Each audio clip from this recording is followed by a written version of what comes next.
All right, so we're still plugging along here on the grade.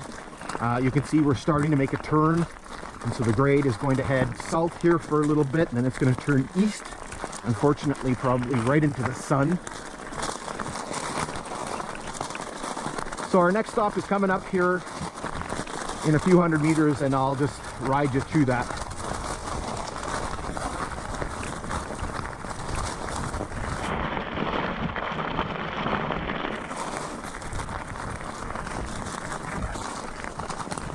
All right, so we do have our next stop here. There it is. Perfect timing. So we do have a telegraph pole down here, which we'll take a look at, and I will attempt not to get my hands full of thorns.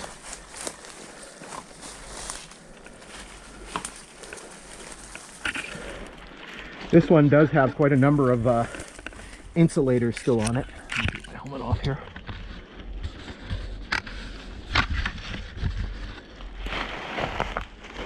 So you can see there's some Dominion 42s. These are these Armstrong ones. I think any of the good stuff would have been taken off. Yeah, you can see there's still some Dominion 42s on there.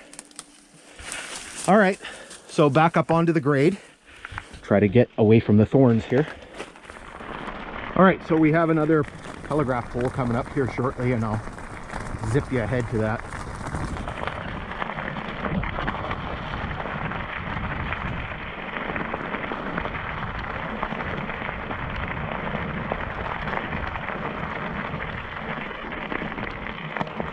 All right, so where is this telegraph pole? There it is.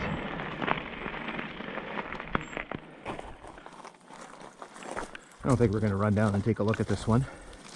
I don't think there's anything left on it. Oh, there's a Dominion. There's a Dominion 42 line on the ground.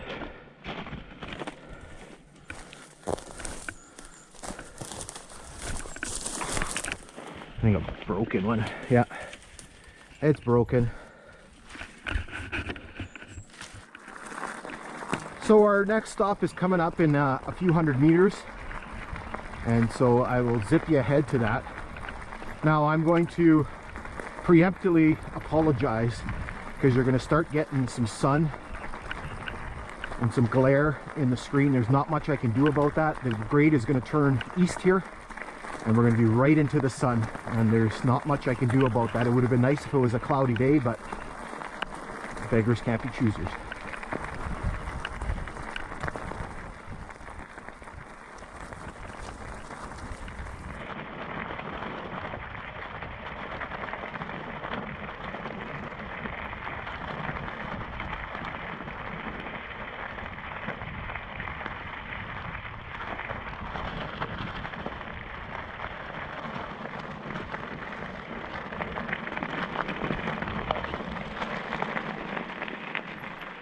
All right, so we've arrived at our first stopping point here.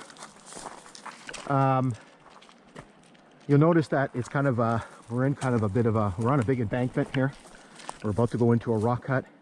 You can see it's all kind of wet here. I mentioned I was here a few days ago, and we had gotten a bunch of days of rain, and it was you could hear the water really moving. It's a little bit frozen this morning, but you can still hear the water going. And when I was here in this section right here about 2 years ago, and I wasn't quite sure what was going on. I couldn't see a culvert or anything like that.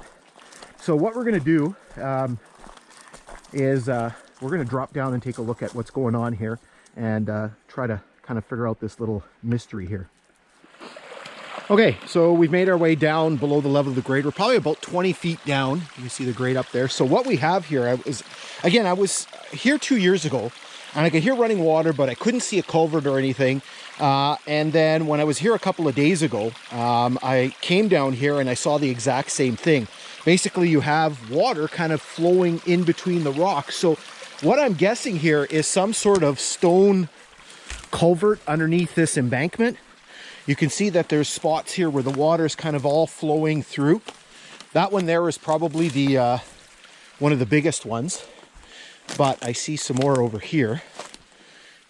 If I kind of work my way this way,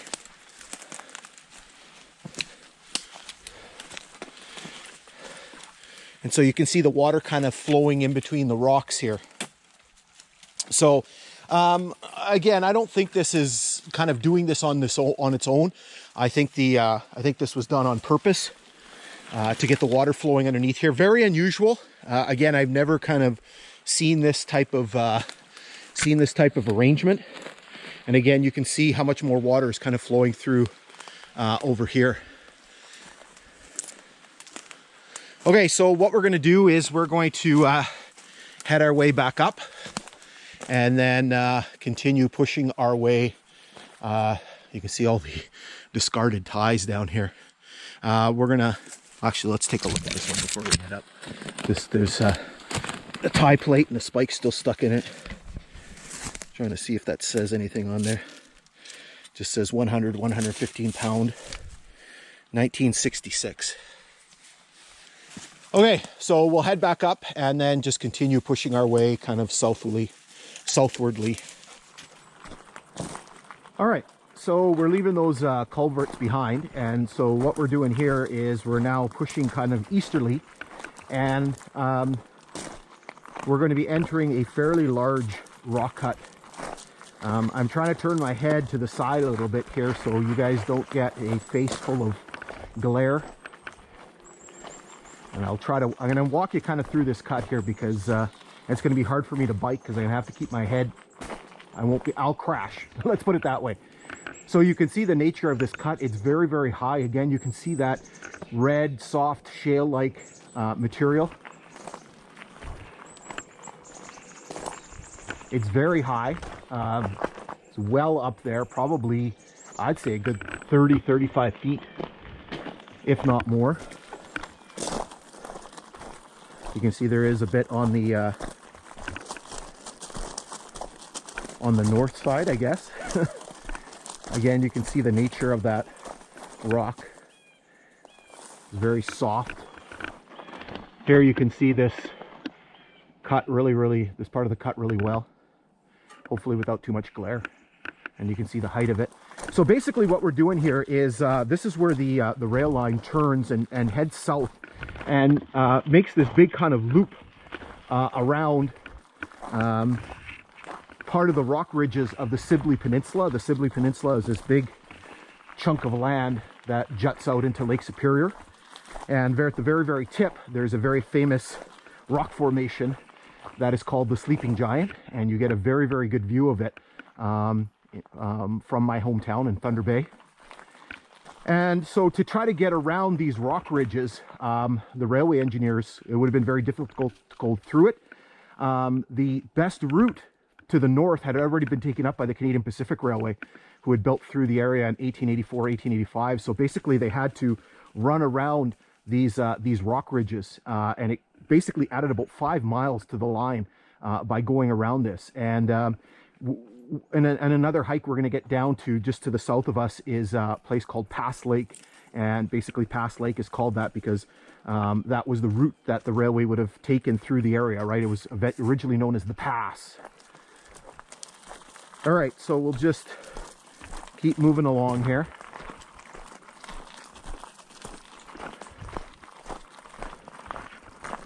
The cut peters out here, but I think it pops back up again, if I'm not mistaken.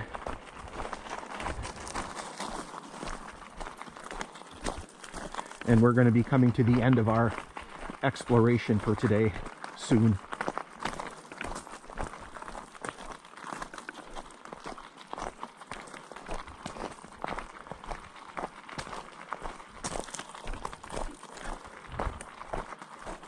I think I've turned a little bit enough that I'm going to jump up on the bike. I'll just keep my head kind of turned this way.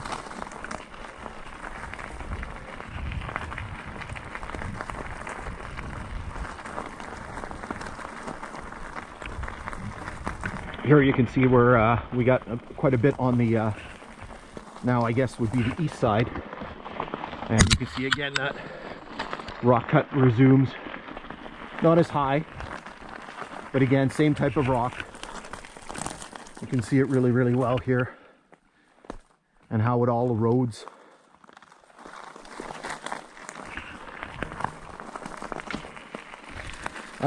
This basically was, this area was the start of an area of concern for the railway.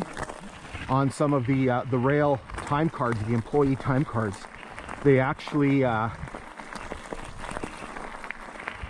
list in the warning sections of this area. So basically from about milepost 114 all the way to Pass Lake, which is milepost 120. So for the next 6 miles, they have warnings to watch for fallen rock along obviously places like that. So now we're up on the top of a very, very high embankment. It's probably a good 20, 25, 30 feet down there. Again, just ridges and valleys here.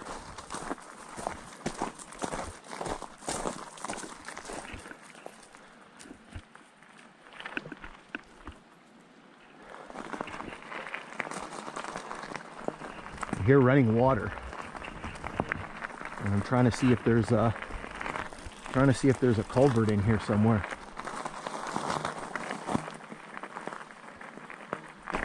Maybe we're going to maybe we'll fly down there and take a look and see if we spot anything.